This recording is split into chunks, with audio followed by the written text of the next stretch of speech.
हरे कृष्णा। आज हम भगवत गीता का चैप्टर 4 से श्लोक नंबर 40 से डिस्कस करेंगे और हम आगे ना बढ़ करके पीछे की तरफ बढ़ेंगे श्लोक को लेकर के। And I will tell you why so. क्योंकि कृष्णा ने इसमें पहले बेनिफिट्स बताए हैं और उसके बाद जो है प्रॉब्लम बताई है। मैं पहले आप लोगों को प्रॉब्लम बताऊंगी और उस प्रॉब्लम को अगर हम प्रॉब्लम मानते हैं और उसके लिए वर्कआउट करते हैं तो उसका सॉल्यूशन, उसका रिजल्ट क्या निकलेगा वो हम पहले के श्लोकों में पढ़ेंगे। तो श्लोक नंबर कवर हम जो करेंगे वो है 38, 39 एंड 40।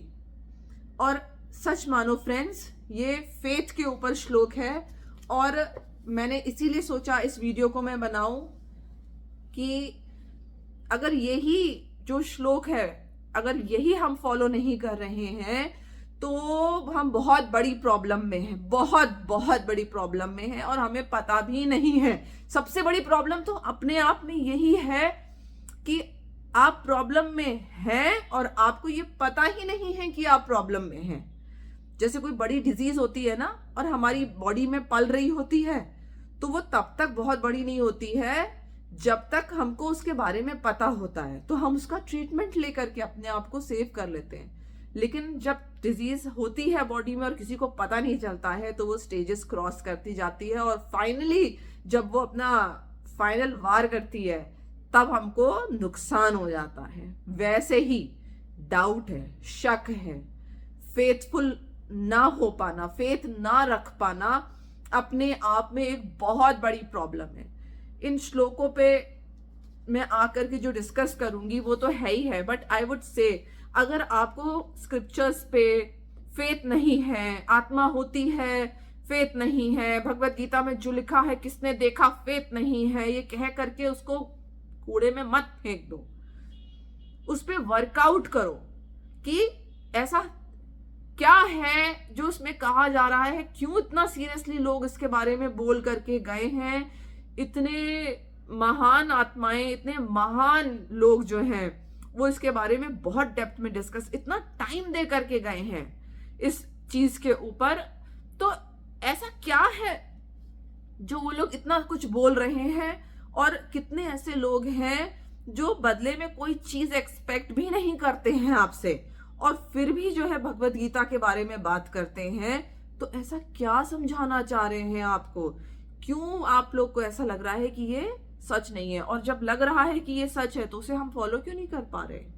तो चलिए आइए हम श्लोक पे चलते हैं। पहले भगवत गीता का 40 नंबर का श्लोक। Krishna is saying, but ignorant and faithless person who doubt the revealed scriptures do not attain God consciousness. They fall down for the doubting soul. There is happiness neither in this world nor in the next.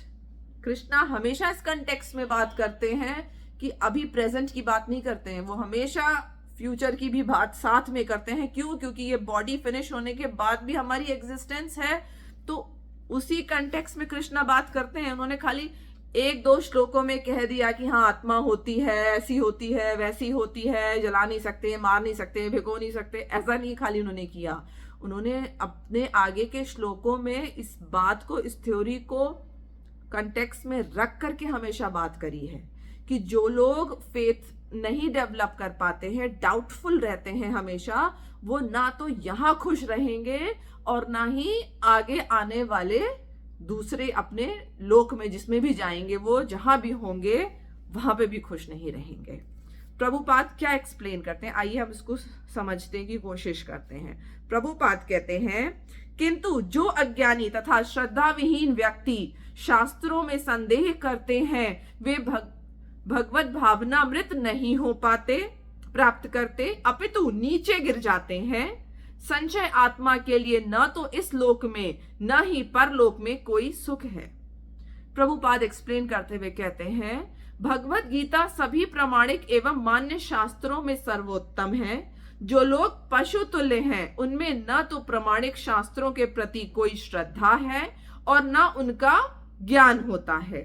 और कुछ लोगों को यद्यपि उनका ज्ञान होता है और उनमें वे उनमें से वे उदाहरण देते रहते हैं, किंतु उनमें वास्तविक विश्वास नहीं करते।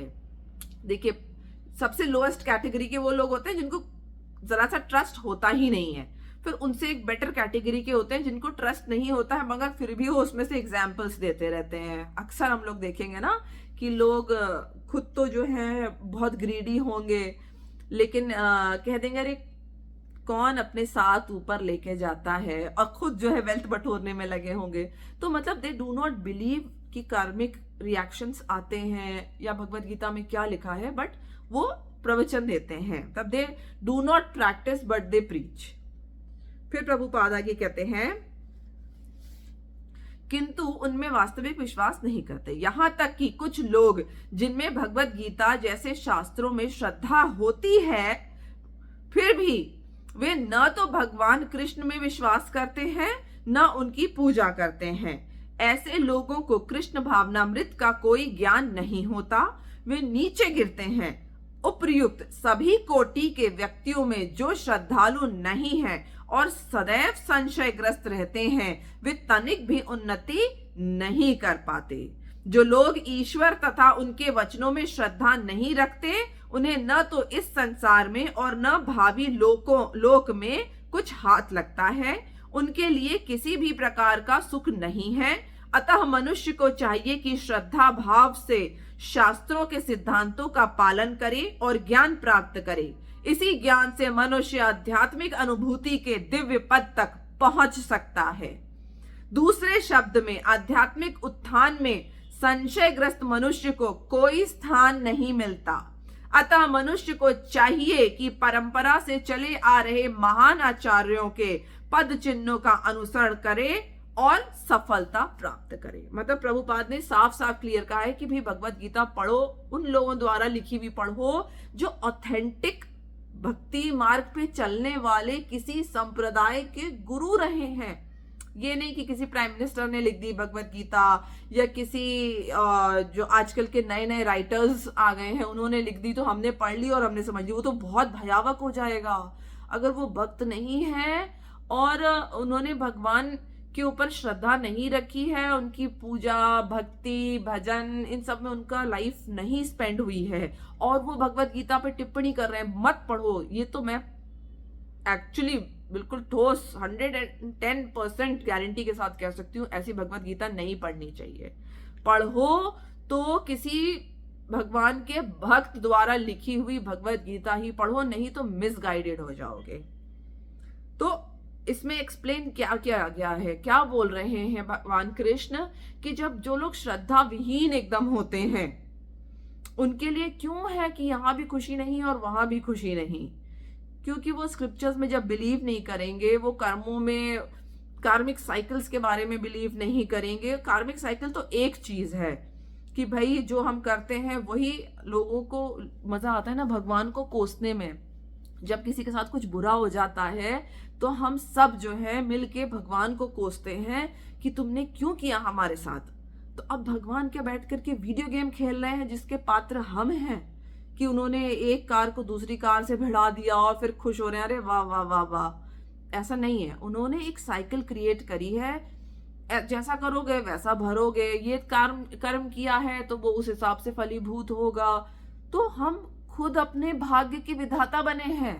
हम भक्ति मार्ग पे ना चल करके, स्क्रिप्चर्स को बिलीव ना करके कि हम आगे भी हमेशा रहेंगे, हम दूसरी बॉडी अटेन कर लेंगे, फिर से वापस आएंगे, जो हमने पास्ट लाइफ में कर्म अच्छे या बेकार से बेकार कर्म करे हैं अपने रजो और तमो गुण में आकर के, वो आगे हमारे ही फल स्वरूप कब कहाँ कैसे किस समय प्रकट होंगे हम बिलीव नहीं करते हैं। तो होता क्या है कि हम भगवान को सिंपली कोसना शुरू कर देते हैं कि ऐसे हमारी सारी प्रॉब्लम्स का एक ही रीजन है, दैट इज भगवान। उन्हें पता नहीं क्या मजा आता है हमें सताने में। ऐसा नहीं है, यहाँ ये बात सच है फ्रेंड्स कि हम अपने भाग्य के विधाता हैं। एक्चुअली में हमने अपना भाग्य स्वयं लिखा है। जो सुख हमारे भाग्य में है, जो कष्ट हमारे भाग्य में है, वो हमारी खुद की गलती और हमारे अच्छे कर्मों की वजह से है। और ये हम नेक्स्ट किसी वीडियो में डिस्कस करेंगे कि कृष्णा का क्या रोल है। लोग कहते हैं ना कि फिर भगवान का फायदा ही क्या जब अपने कर्मों का फल मिलना है। ऐसा नहीं है। कृष्णा ने आगे भगवत गीता में इस चीज के लिए भी बहुत कुछ कहा है, कैसे वो हमें रिबेट देते हैं, कैसे बेनिफिट्स देते हैं जब हम अपनी मिस्टेक्स को रियलाइज कर लेते हैं और वी मेक इट श्योर कि we do not repeat those mistakes by believing in scriptures. According to scriptures जब हम मिस्टेक्स नहीं करते हैं फर्दर, तो वो हमें कैसे सेव करते हैं बड़ी बड़ी सी मुश्किलों से। आइए अब इससे पहले के श्लोक हम पढ़ते हैं डिसेंडिंग ऑर्डर में, क्योंकि अब हमें कृष्णा से ये पता चलेगा कि अगर फेथ डेवलप हो गया तो उसका बेनिफिट क्या होता है। 39 नंबर श्लोक में कृष्णा कह रहे हैं, जो श्रद्धालु दिव्य ज्ञान में समर्पित है और जिसने इंद्रियों को वश में कर लिया है, वह इस ज्ञान को प्राप्त करने का अधिकारी है और इसे प्राप्त करते ही वह तुरंत आध्यात्मिक शांति को प्राप्त होता है। कृष्णा सेज स्पिरिचुअल नॉलेज के लिए, अ faithful man who is dedicated to transcendental knowledge and who subdued his senses is eligible to achieve such knowledge, and having achieved it he quickly attains the supreme spiritual peace. Now let's go to shloka number 38. In this world there is nothing so sublime and pure as transcendental knowledge. Such knowledge is the mature fruit of all mysticism, and one who has become accomplished in the practice of devotional service enjoys this knowledge within himself in due course of time. श्लोक number 38 में कह रहे हैं, इस संसार में दिव्य ज्ञान के समान कुछ भी उदात्त तथा शुद्ध नहीं है। ऐसा ज्ञान समस्त योग का परिपक्व फल है। जो व्यक्ति भक्ति में सिद्ध हो जाता है वह यथा समय अपने अंतर में इस ज्ञान का आस्वादन करता है।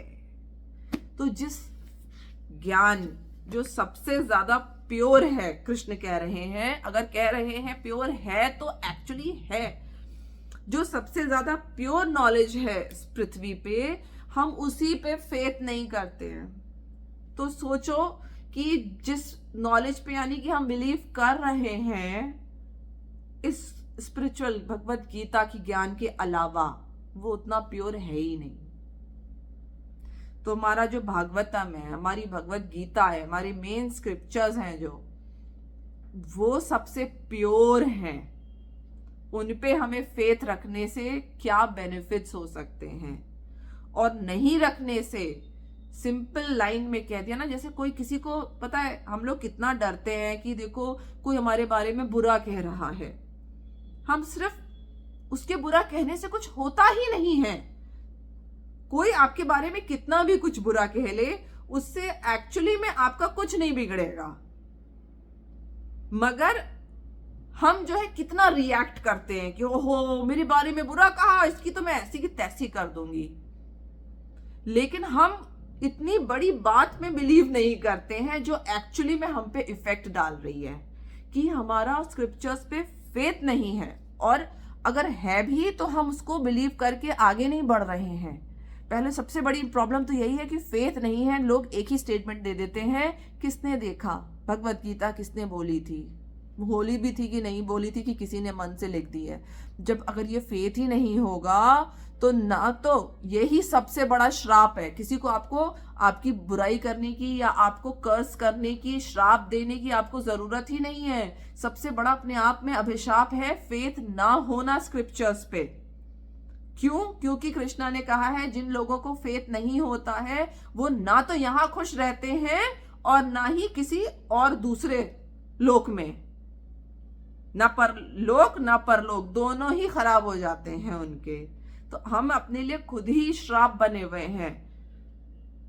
आई होप मेरे को तो जो सुन रहे हैं लोग वो सिर्फ शायद इसीलिए फ्रेंड्स तुम लोग सुन रहे होगे क्योंकि आप लोग विश्वास करते हैं कम से कम कि हाँ भगवान है, भगवत गीता में जो लिखा है वो सच है। बट अगर सच मानते हो तो उसको तुरंत अप्लाई करना शुरू करो। सबसे पहले चैंटिंग करना शुरू करो भगवान की। भगवान राम का नाम जप लो, कृष्ण का नाम जप लो, राधा रानी का नाम जप लो, जिसका भी मानते हो उसका नाम जपो। एंड फिर साथ में भगवत गीता पढ़ना शुरू करो। और सबसे बड़ी बात, जो भी थोड़ा बहुत समझ में आए उसे बोलना शुरू करो। किसी और को, किसी एक इंसान को पकड़ लो जिसको एक्सप्लेन करना शुरू करो।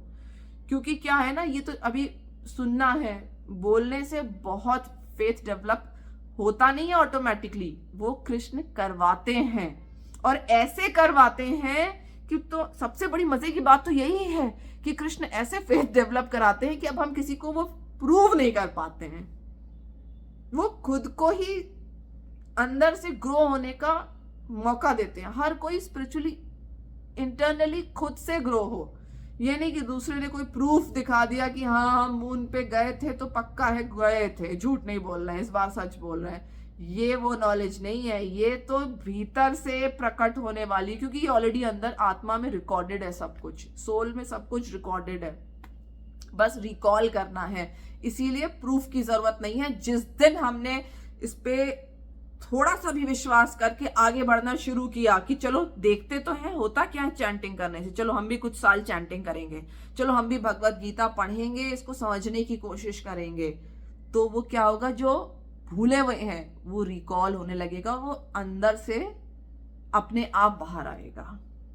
तब फिर आप भी किसी को वो चीज प्रूव नहीं कर पाएंगे। जैसे महात्मा लोग प्रत्यक्ष प्रूव नहीं कर पाते हैं कि वो क्या देख रहे हैं, क्या एक्सपीरियंस कर रहे हैं, लोग उनको पागल समझ लेते हैं। इसीलिए आपको भी एक दिन लोग पागल समझेंगे क्योंकि आप प्रूव नहीं कर पाएंगे, क्योंकि वो अंदर से एक्सपीरियंस आप कर रहे होंगे।